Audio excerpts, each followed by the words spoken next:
Welcome to the City Club of Eugene's March 26, 2021 program. How can we achieve universal access to healthcare? This is the 26th program of our 2020-2021 programming year. My name is Scott Coltrane, and I'm the City Club President. Support for the City Club is provided by our members and sponsors. You can become a member of the City Club at our website, cityclubofeugene.org. Our programs are always available on our YouTube channel and on our Facebook page, and our broadcast on public radio station KLCC 89.7 on Mondays at 7 p.m. We have both business and in-kind sponsors, including our diamond sponsors, Kaiser Permanente, University of Oregon, Peace Health, and Lane Community College, as well as generous support from the City of Eugene and from Lane County. Today's program is sponsored by Oregon Physicians for a National Health Program, advocating better care to more people for less money in Oregon and nationally. In today's program, we welcome presenters John Kitzhaber, Susan Bailey, and Tom Cooney. In addition to earning an MD and practicing medicine for many years, John Kitzhaber is Oregon's longest-serving governor. Susan Bailey, MD, is a practicing allergist, immunologist, and was elected as president of the American Medical Association in 2020. Thomas Cooney, MD, is a professor of medicine at Oregon Health Science University and chair-elect of the Board of Regents of the American College of Physicians. More complete biographical information on our speakers is available on our website, cityclubofeugene.org. I would like to thank Andrew Kolich for coordinating today's program. In January 2020, the American College of Physicians released a new plan for the American healthcare system in a series of policy papers titled Better is Possible, the American College of Physicians' Vision for the U.S. Healthcare System. A central component of this plan was the call for universal access to care. In other words, a system that provides medical care regardless of a person's place of residence, employment, health status, or income.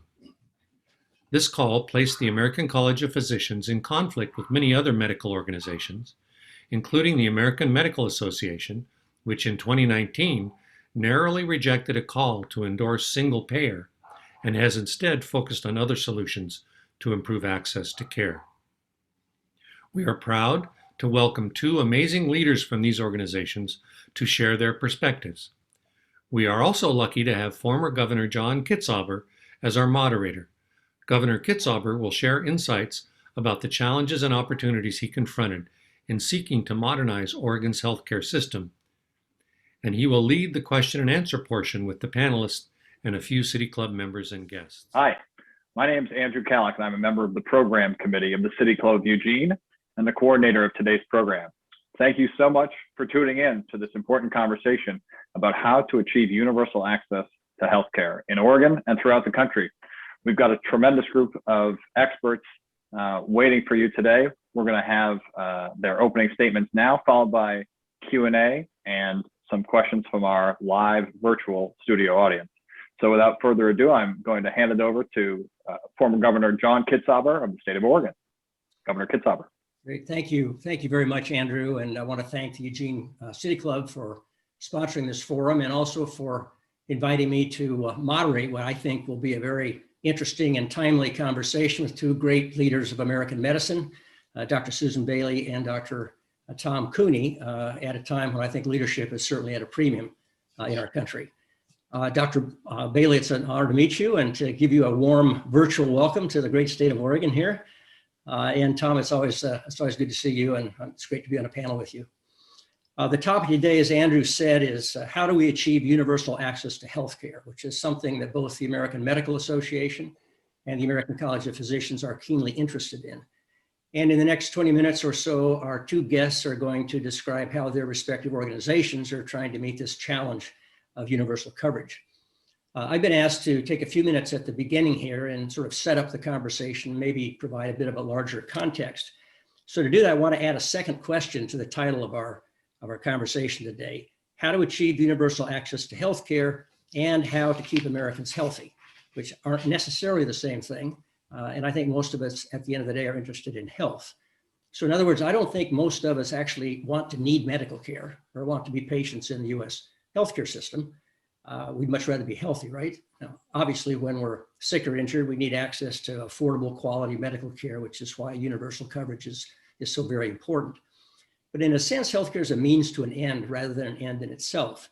It doesn't have any intrinsic value outside its relationship to a positive health outcome or the alleviation of suffering, except as an economic commodity, which unfortunately is being viewed as in some quarters today, certainly some large private investment funds. It's also important to point out, if in fact our larger goal, our larger context is health, is that among those things that have the biggest impact on our lifetime health status, medical care is not a major contributor. It's important, but the really important things are things like healthy pregnancies, nutrition, housing, safe communities, stable families, education, good jobs. In other words, the social determinants of health, which I'll come back to in just a moment. Now, when we talk about access to healthcare, we're almost always talking about financial access, that is having health insurance coverage, the ability to pay for the care that we need without suffering economic hardship, without struggling with huge copays and deductibles, or having to choose between rent or the medical bill, or worrying about surprise billings. So why is coverage so important? It's important for a very simple reason, because today the cost of healthcare exceeds the ability of most of us, most individuals, to pay for it.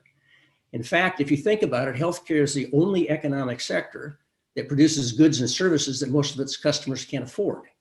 And the only way this works economically is because the cost of healthcare is heavily subsidized for individuals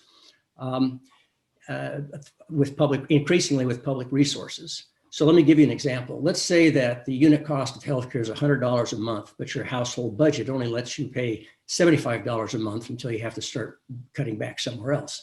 So there's two ways that we can make that healthcare for you and your family more affordable. One way is to reduce the unit cost of healthcare from that $100 a unit cost down to $75. The other way to do it is to have somebody else, some third party, subsidize your healthcare by paying 25% of the bill. So the unit cost is still $100, but you're only paying $75 because of that subsidy. Well, the US healthcare financing system is based almost entirely on that second strategy, that is using public subsidies to make healthcare more affordable to individuals. And those public subsidies are given either directly through programs like Medicare and Medicaid, or indirectly through the tax premium subsidies that you get in the Affordable Care Act, the ACA Marketplace, healthcare.gov, if that's where you get your insurance, or through what's called the tax exclusion for employer-sponsored coverage. And that simply means that the health insurance premiums paid by employers are exempt from federal income and payroll taxes. And that amounts to about a $270 billion public subsidy each year of employer-sponsored coverage. The point I'm trying to make is over 92% of Americans rely on some kind of public subsidy to help them pay for the cost of their health care.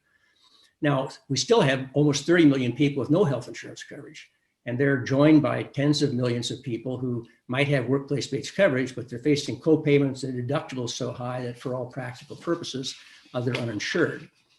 The American Rescue Plan, the big new COVID relief package that President Biden signed on March 11th, adds about $24 billion to expand access to healthcare for people, mostly through increasing the subsidies in the ACA individual market that we just discussed. And those subsidies are incredibly important to help people afford healthcare, particularly at this very, very difficult time. And I'm very glad that they were included in the package. But here's the problem, one I hope that we can discuss a little bit today. The national health policy debate continues to be focused almost entirely on making healthcare more affordable for individuals by increasing public subsidies, which is not the same as reducing the total cost of care itself. It simply puts more money, more public money, into a system that's fairly inefficient, certainly hyperinflationary, the cost of which has grown from about $8,400 a person in 2010 to over $12,000 a person today. And the size of the healthcare economy is expected to grow by 60% between now and 2028, with price increases accounting for about 40% of that. So it's this growing drain on public subsidies that's undermining our ability to invest in the social determinants of health that I mentioned earlier. and to make the social investments that are necessary to actually improve the health of the population and to address longstanding racial and ethnic inequities that are reflected in growing health disparities and diminishing educational and economic opportunities afflicting primarily low-income Americans, and particularly indigenous people and Black people and other people of color. So the point is, I think any discussion involving a conversation about how we can expand coverage with public subsidies needs to also include, I think, a conversation of how we reduce the total cost of care itself. Certainly, the Medicare for All approach and most public options seek to reduce administrative costs by eliminating or narrowing the role that private commercial insurance plays in today's healthcare system. But even if we can overcome the political obstacles and get that done, and those obstacles are not insignificant, there are many studies that identify additional waste that is embedded in the way healthcare is organized and delivered. And that would include things like poor care coordination, failure in care delivery, over-treatment, low-value care, and overpricing. Some of the studies, including the one that the Institute of Medicine did in 2012, pegged the size of that waste at 25% of the total spend. So it's my hope that in addition to having a good conversation comparing and contrasting the approaches taken by the American Medical Association and the American College of Physicians to achieve a universal access, we can also have a conversation about how to reduce the total cost of care itself, not just by reducing administrative waste, which I think is very, very important, but also trying to reduce the clinical and utilization waste that also contributes to the growing price tag of the US healthcare budget. So let me just close by saying that I really believe that we are in a race with time here. Unless we can figure out how to reduce the cost footprint of the US healthcare system, or at least reduce its growth rate to a sustainable level, and to reinvest some of those resources upstream in our children, in our families, in our communities, it's going to be almost impossible to continue to improve the health of the American population and to address these chronic disparities and inequities that continue to tarnish our nation, what Robert Kennedy referred to as the conditions of injustice that underlie disease. So with that, I would like to turn it to Dr. Bailey, and I'm very anxious to hear what you have to say.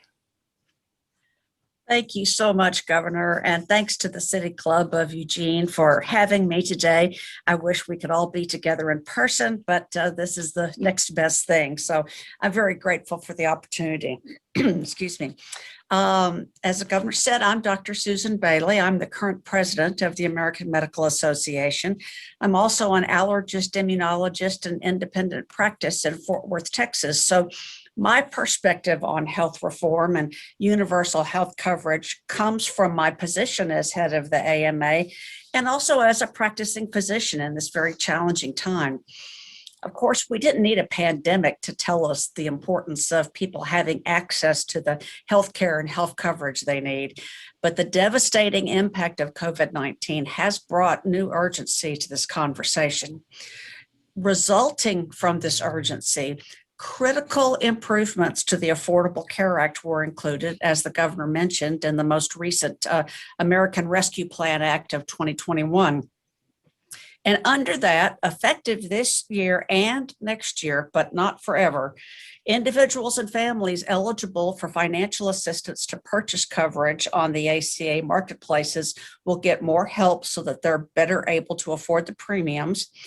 And what has been referred to as the ACA's so-called subsidy cliff has been eliminated. This means that there's no longer an income ceiling restricting eligibility to receive financial help with premiums under the ACA. Now, the AMA has long been in support of these improvements to the ACA, and we believe they should be made permanent to ensure our patients have access to affordable health insurance coverage. Beyond these changes, we also now have to take advantage of this unique opportunity to fulfill the promise of the ACA to cover the uninsured. With these and other improvements contained in the COVID-19 relief bill, we can truly build upon the ACA and not start over from scratch. Now, nearly 15 million of the non-elderly uninsured in this country are eligible for premium tax credits to purchase marketplace coverage. Millions more are eligible for Medicaid and CHIP, but remain uninsured. So where do we go from here? Well, first, I think it makes sense to start with the low-hanging fruit. Many of the uninsured are simply not aware that they're eligible for Medicaid or CHIP, or that they can receive financial assistance for coverage on ACA marketplaces. Outreach and education is critical. And we are very glad that the Biden administration is taking steps to improve ACA outreach and enrollment, including launching a special enrollment period for marketplace coverage. Next, millions of the uninsured are either eligible for zero premium plans on the ACA marketplaces or in Medicaid and CHIP. Auto-enrolling these individuals in health insurance coverage at no cost to them seems to be a good place to start. Individuals also need more help in affording their cost-sharing responsibilities, deductibles, co-payments, and the like. We need to make the current help under the ACA more generous and available to more people. And we also need to provide assistance with premiums to those who still can't receive the help they need, including those who only have the option of unaffordable employer coverage. Also, uninsured young adults may need more financial incentive to get covered, to combat the notion of the young invincibles that we often hear about. Importantly, we need to focus on the poorest in our society. More than 2 million people with incomes below the federal poverty level can't access Medicaid coverage or premium help to purchase ACA marketplace coverage because they reside in states like mine that have not expanded Medicaid. Now, the American Rescue Plan did contain significant financial incentives to encourage more states to expand their Medicaid programs, but action needs to be taken so our society's most vulnerable have access to affordable insurance coverage and are no longer left behind. The AMA was an important early supporter of the Affordable Care Act when it was moving through Congress in 2009 and 2010. We supported it because we believed then, as we believe now, that the ACA was the best route for increasing health coverage to the millions that could not otherwise obtain it without overturning our entire health system in the process. Momentum is now on the ACA side to use the law as the foundation to cover more of the nation's uninsured. The next 2 years will give us a critical window to see how the law can function with more people eligible for the help they need to afford health insurance coverage. Affordable coverage options under the ACA, the subsidized ACA marketplace coverage, and Medicaid expansion are more critical than ever, providing a much needed safety net for those that have lost their employer-sponsored health insurance coverage because of a job loss during the pandemic. With a new Congress and a new administration in the White House, let's take advantage of this opportunity to make permanent improvements to the ACA to cover more people. Now, beyond making those improvements to the law, we've heard support in many corners for a public option. And it's true that a public option could improve choices for patients by bringing greater competition to the healthcare marketplace, as well as help fill coverage gaps for people in states that haven't expanded Medicaid. But it's crucial that any public option model guarantee that physician payment levels are sufficient to sustain the cost of a medical practice, especially for independent physician practices like mine that have suffered through the economic storm of COVID-19. And physicians need to be able to meaningfully negotiate their payment levels and have the ability to choose whether or not to participate in any public option. So in sum, we find ourselves at a moment when we could truly move forward to cover the remaining uninsured in this country. A sizable majority of the nation's uninsured now are eligible for ACA financial assistance. So let's capitalize on this reality as we move forward. Let's target our efforts on those that remain uninsured and those who remain ineligible for financial help they need to afford health insurance coverage. There can be no greater and more important role for organized medicine, whether it's at the state or the national level, than to champion policies that make our health system more affordable, more accessible, and more equitable for everyone. So thank you again for this opportunity to join you for this important discussion. I look forward to the questions after Dr. Cooney's presentation. Thank you. Thank you very much, Dr. Bailey. Dr. Cooney. Well, thank you. First of all, congratulations, Dr. Bailey, on your presidency and then the AMA. And sorry, it's been a Zoom presidency, I think, this year, because I think you would have been on the road a lot. And Governor Kitzhaber, thank you so much for moderating this, and to Andrew and the rest of Eugene City Club for having this forum. I'm actually going to, and I guess it's, classic internist, I do want to go ahead here and share some slides. Sorry for the other here. Let's go ahead. And somehow we ended up in the wrong place. There we go. So the ACP over the last few years has worked extensively on addressing the very issues that Dr. Bailey described so nicely, and Dr. Kitzhaber laid out the challenges.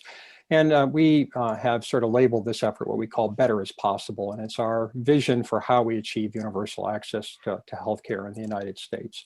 And just by way of background, the American College of Physicians, many people may not really know who we are. We're the Specialty Society of Internal Medicine Specialists and Subspecialists, and we have 163,000 members across the globe, which makes us the largest medical specialty society in the world. And obviously the AMA is a larger organization because it represents all the specialties in medicine. So just so people have an understanding of who we are respectively.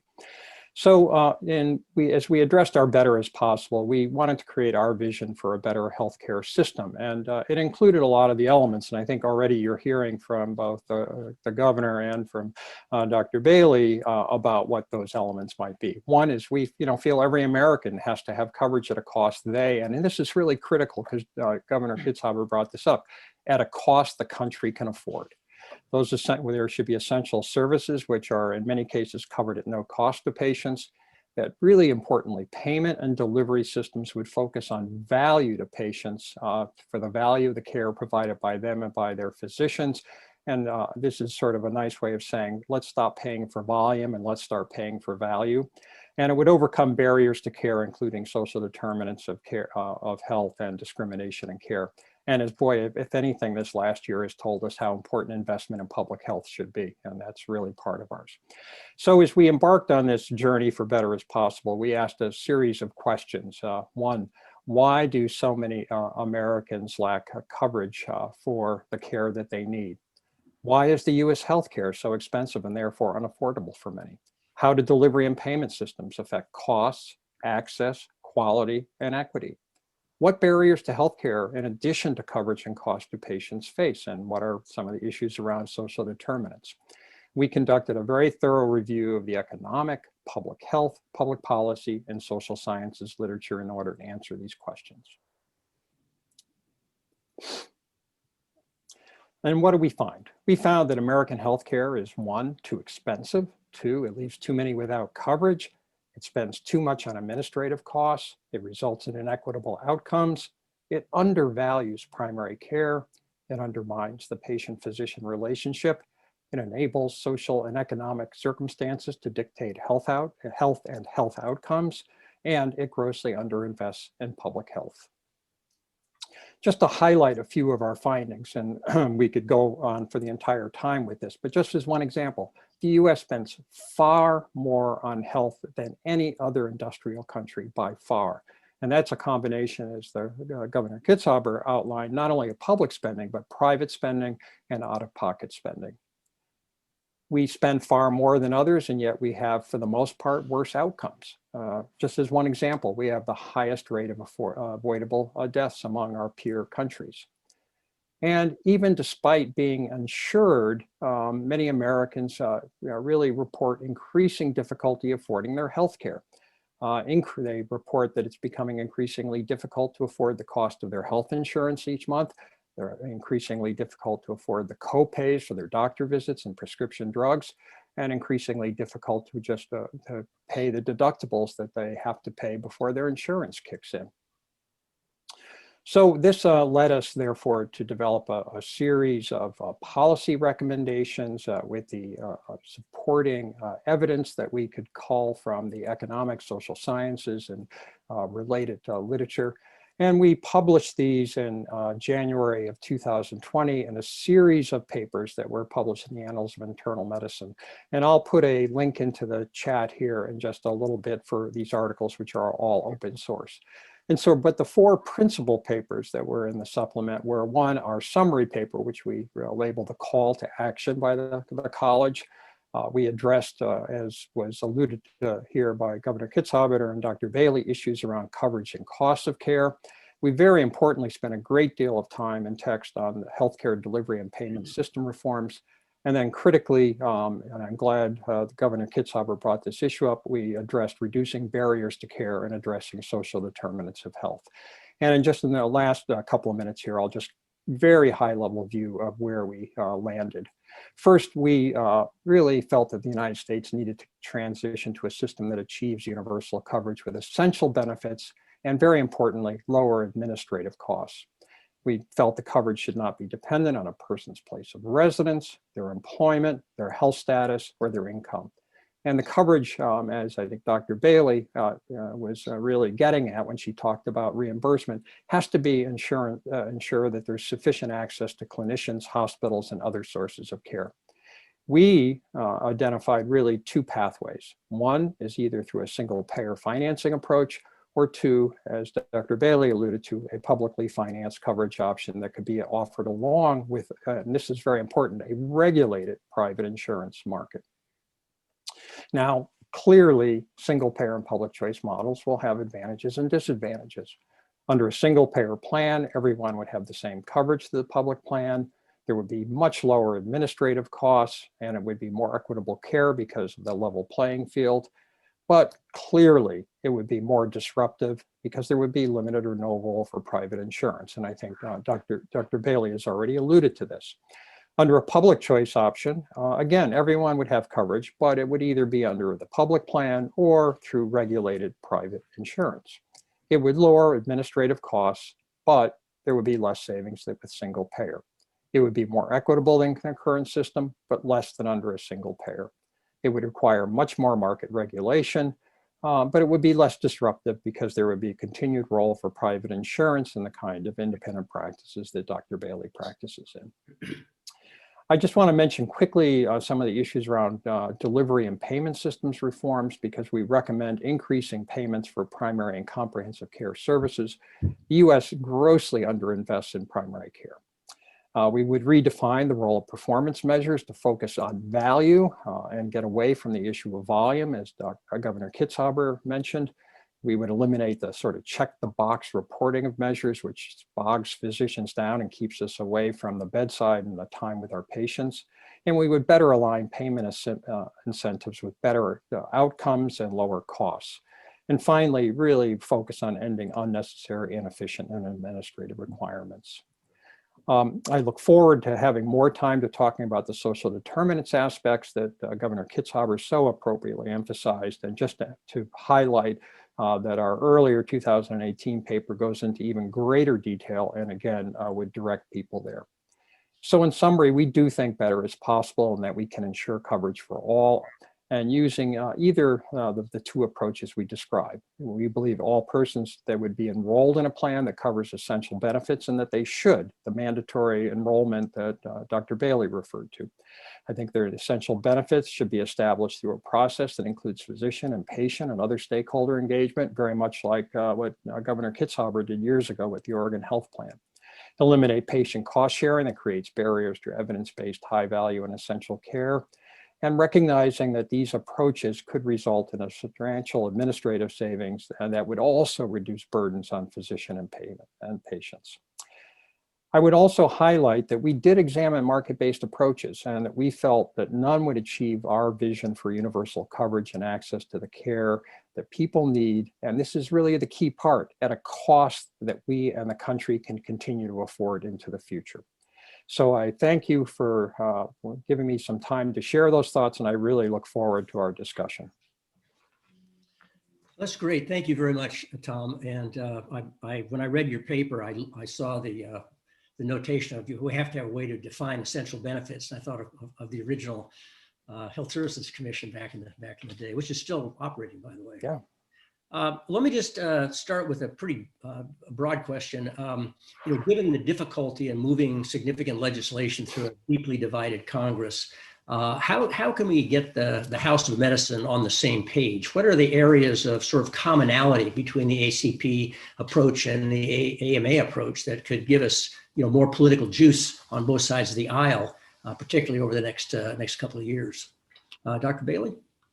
Well, just listening to our two presentations, I think you can see that the general principles are, widely agreed upon. We believe that everybody should have coverage, should have access to high quality care, that administrative burden needs to be reduced, and that we need to invest in the social determinants of health to improve the health of everyone. And I think that, the political calculus in Washington, if that were easy, somebody would have figured it out a long time ago. And that the shifting back and forth concerns me, in that if we invest too much power in Washington in terms of setting, healthcare financing policy for the entire country, we'll continue to see swings in priorities and in reimbursement that I don't think our healthcare system would be able to tolerate. But I think that a lot of people don't really understand how the AMA makes policy, and if you'll give me a second, I'll explain that. The American Medical Association House of Delegates is the policy-making body for the AMA. The policies that I've discussed have not been based on, discussions around a boardroom table. These are policies that are debated at length by almost 200 state and specialty societies of every state, every specialty, from medical students to retired physicians, academic physicians, independent physicians, those in integrated practice. So it is a broad microcosm of the practice of medicine in America. And I believe that, our AMA makes good democratic policy. And I would propose looking at that as a way that we can move forward, getting all sides together. Dr. Cooney?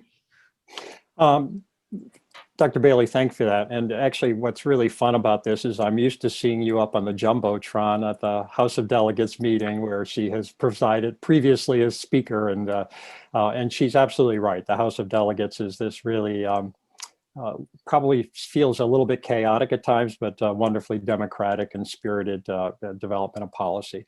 The American College of Physicians actually is very much literally also has deep involvement. We have what we call our Board of Governors, which is probably much more like the House of Delegates, our Board of Regents. Very much all of our policy goes through pretty rigorous outreach to our related specialty societies. So we get broad input on our policies just by way of background. But I agree, I think the question you asked, Governor, is that, how can we advance things? And I think what's really important to know is that we actually do agree substantially with the AMA about the issues around improving the ACA. In fact, we published a paper just a little more than a year ago with recommendations that actually would have sounded very much like what Dr. Bailey was, I think, listing. A lot of really wonderful suggestions for expanding and improving and increasing access to the ACA.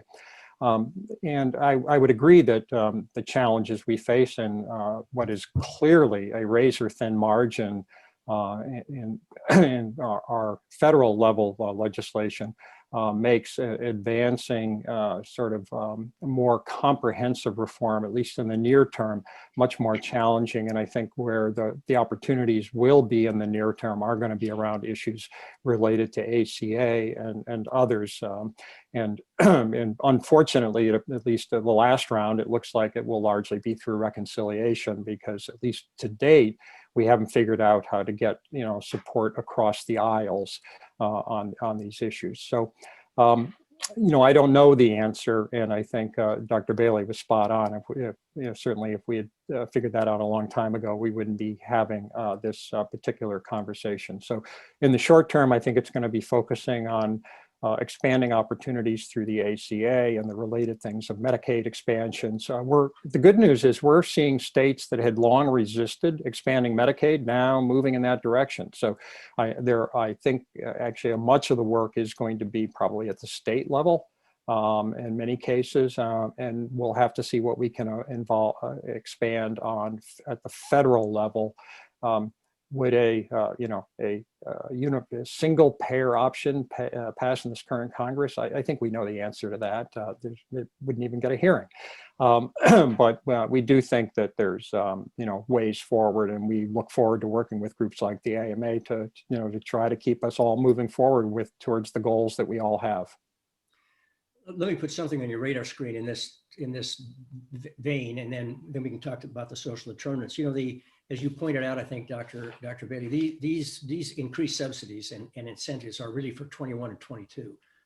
And to make them permanent will require, as you say, another reconciliation bill. And for those who don't understand that, it's a parliamentary maneuver that it lets you get around the filibuster. So it lets you pass with 51 votes, which the Democrats have in the Senate, if you include the vice presidential vote. The question of whether we can get those through made permanent is, I think, really questionable.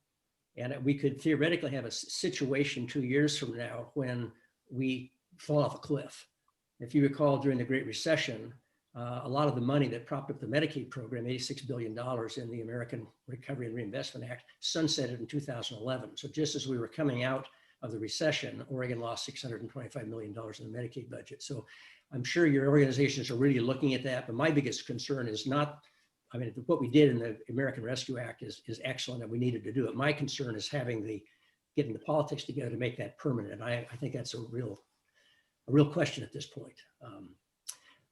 On the social determinants of health, I think you all are aware that we saw Black Americans and Indigenous Americans and other people of color dying in disproportionate numbers from COVID-19. And many studies indicate that this is clearly due to a set of structural social inequities that make these populations more likely to have hypertension or diabetes, poor housing, or fewer economic and educational opportunities. So how do we actually move the dollars into addressing those social investments?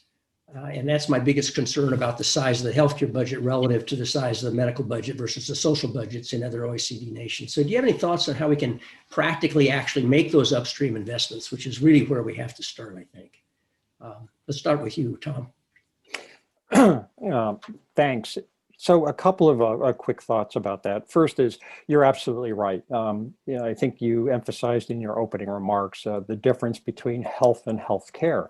And the reality is that we'd like to stay healthy and not really need healthcare, right?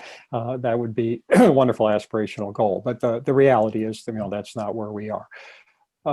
But getting at your point, I think the way we get the money there are two ways. One is that we actually bring down what we're spending on healthcare.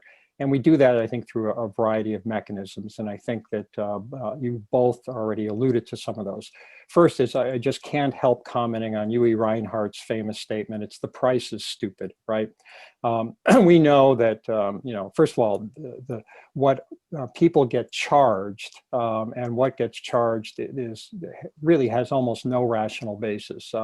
Just within any given, if you go in the same city, the same service gets billed at markedly different levels and often bears no relationship to the actual cost of producing the service. So we have a huge problem in this country that what is charged for services often bears no relationship to their value or what they actually really should cost. And we've got to address that.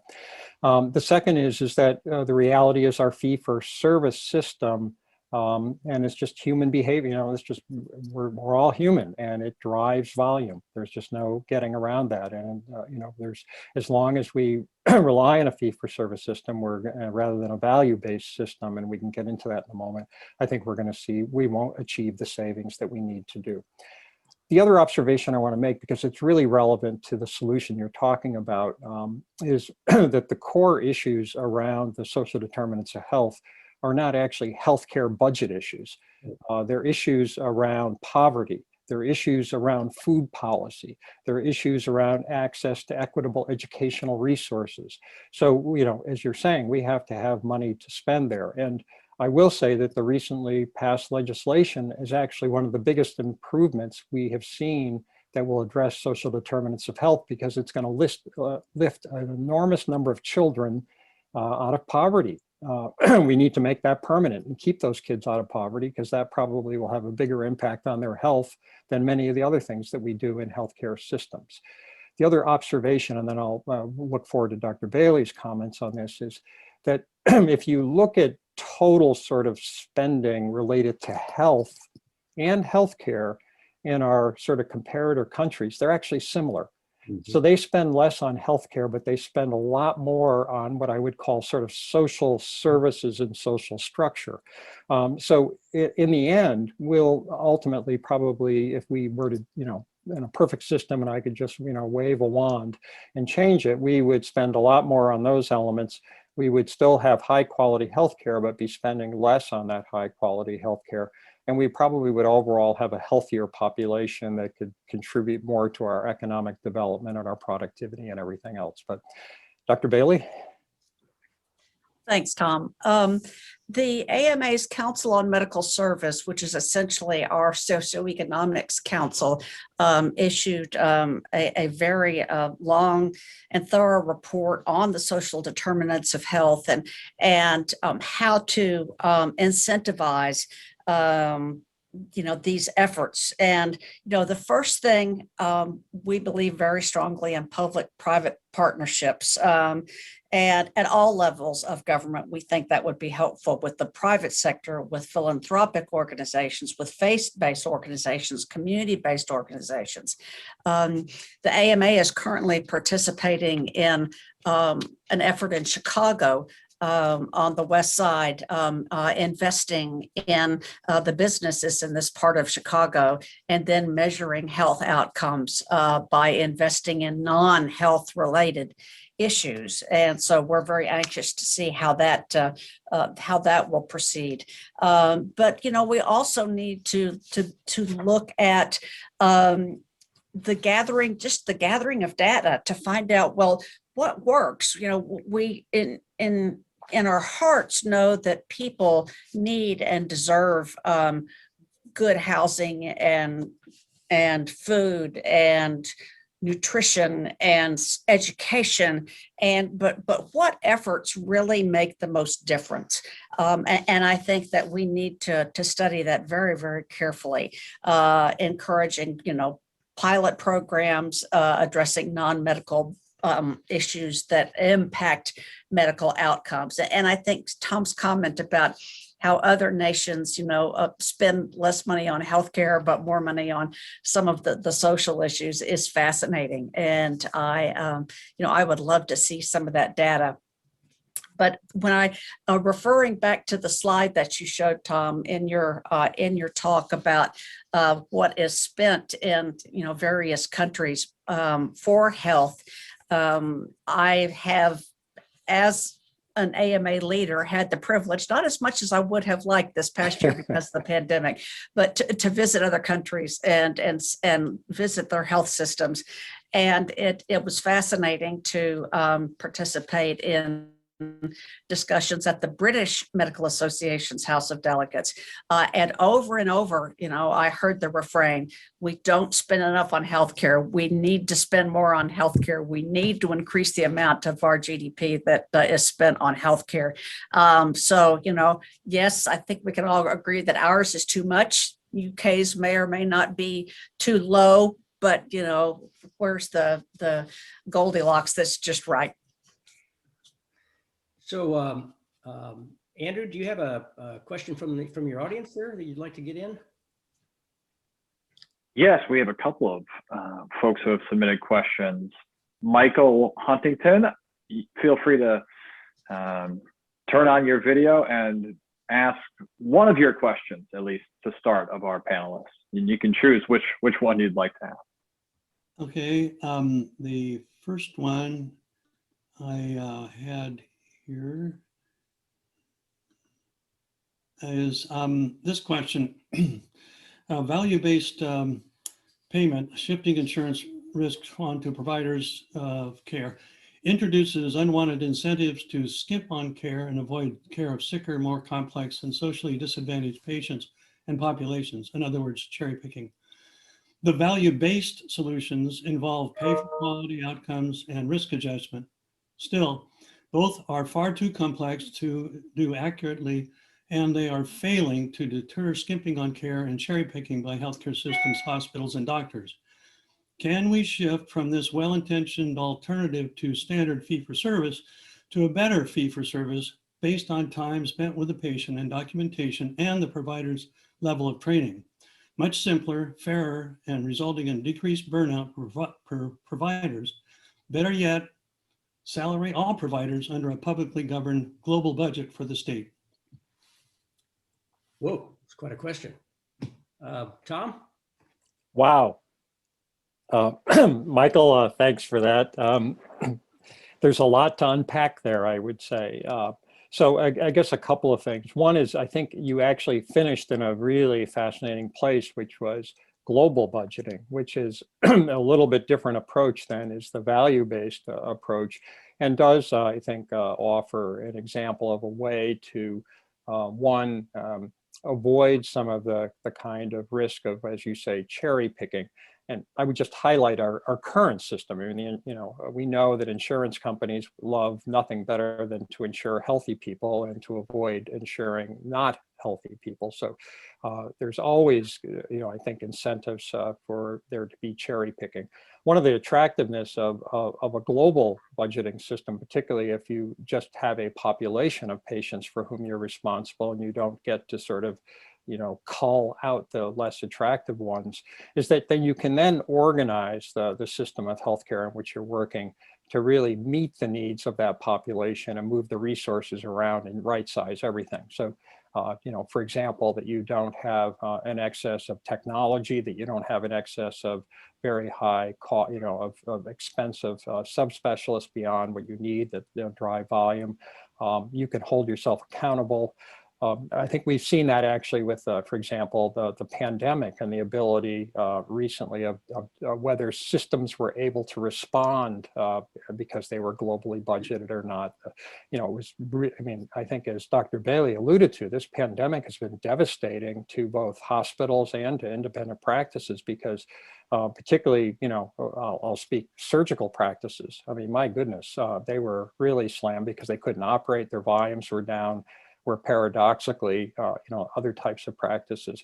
Whereas in a globally budgeted system, people were continuing to get their revenues, they could reorganize themselves, they could start doing telemedicine, outreach, do those kinds of resources. So there's a lot of, I think, value in the global budgeted approach.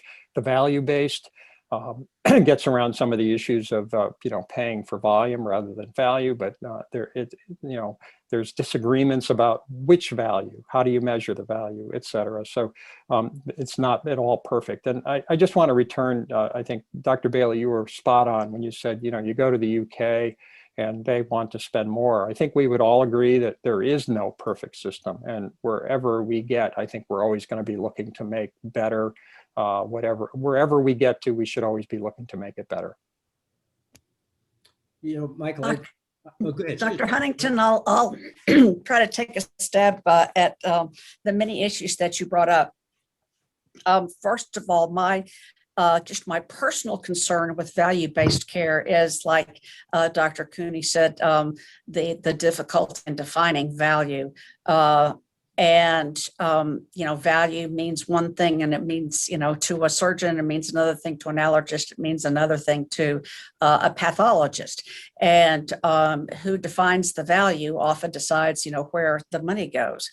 And but the enhanced fee for service, as may not be exactly the way you said it, but I'm sure that you're aware that we have had the first major revision in E&M coding that took effect at the beginning of 2021. It's the biggest change that we've had in 25 years to make sure that physicians don't have to spend so much time checking boxes, writing, notes that go on forever just so that they can get paid, but they can use time-based payments in the way that they see fit to best take care of their patients. And then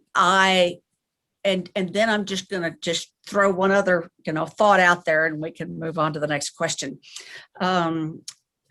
Several years ago, the state of Hawaii, whose major carrier covers, almost 3/4 of the island's, private insurance population, went to a strictly capitated system for all of their physicians. And the well-established physicians that had a lot of patients were doing very well. And the younger physicians in less established practices were having an incredibly difficult time making it work.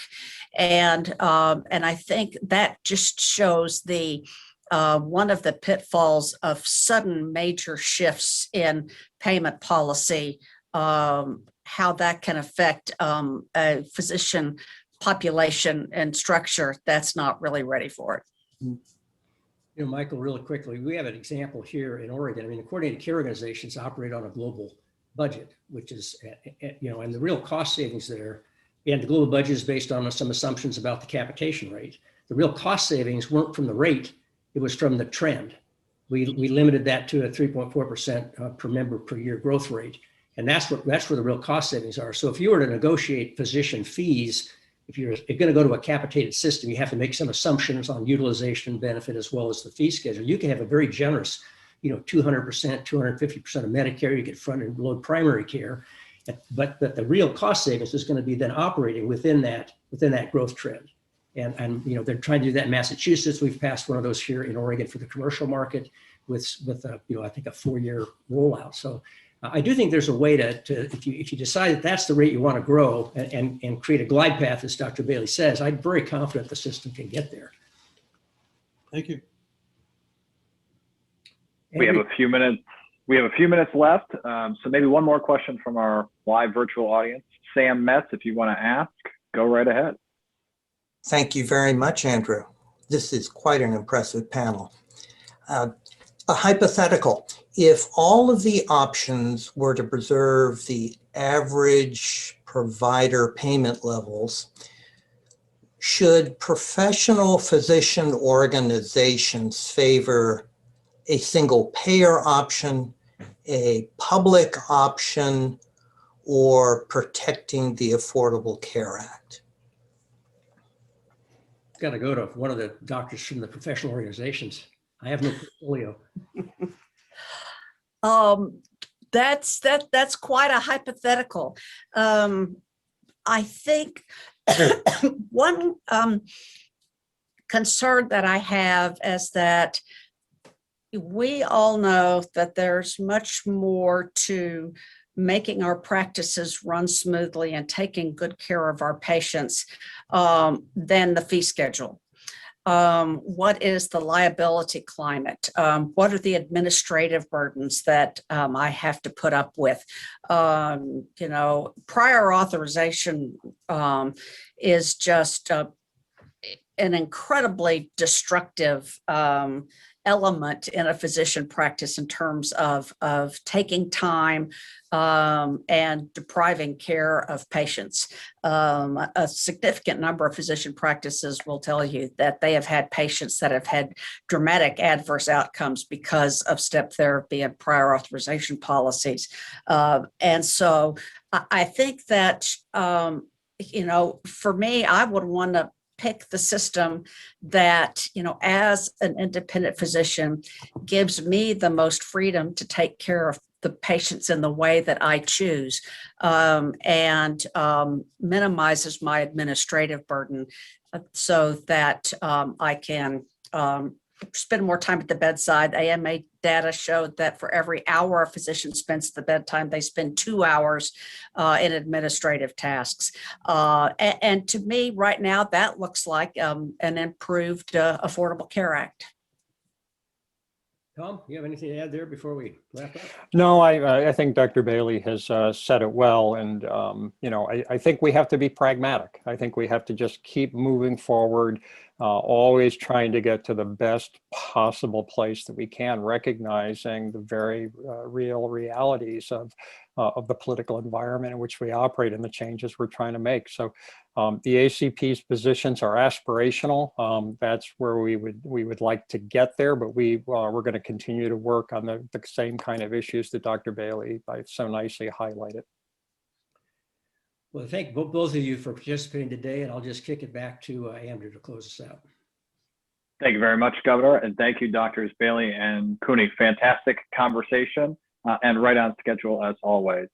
Thank you, our listening audience and our viewing audience, for tuning in, and we will see you next time at the City Club of Eugene. Have a nice day. This has been our March 26th, 2021 program, How Can We Achieve Universal Access to Healthcare? Sponsored by the Oregon Physicians for a National Healthcare Program, advocating better care to more people for less money in Oregon and nationally.